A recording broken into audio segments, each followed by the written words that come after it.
أنا شفت النهاردة وسمعت يعني أجمل قصيدة في حب مصر، هي مستشفى 57 357.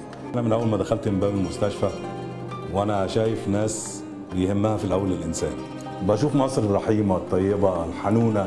يعني هنا في المكان ده مشوار طويل قوي على فكرة، مشوار فيه بحث علمي وفيه مجهود والمستوى ده يعني يا رب تبقى مصر كلها كده.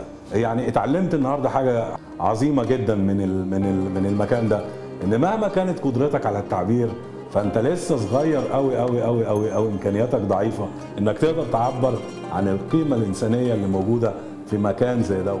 يا رب رامز يتمم شفاه على خير وتشوفيه حاجه كده عظيمه، وربنا يجزيكي خير على الابتلاء ده باذن الله ان شاء الله.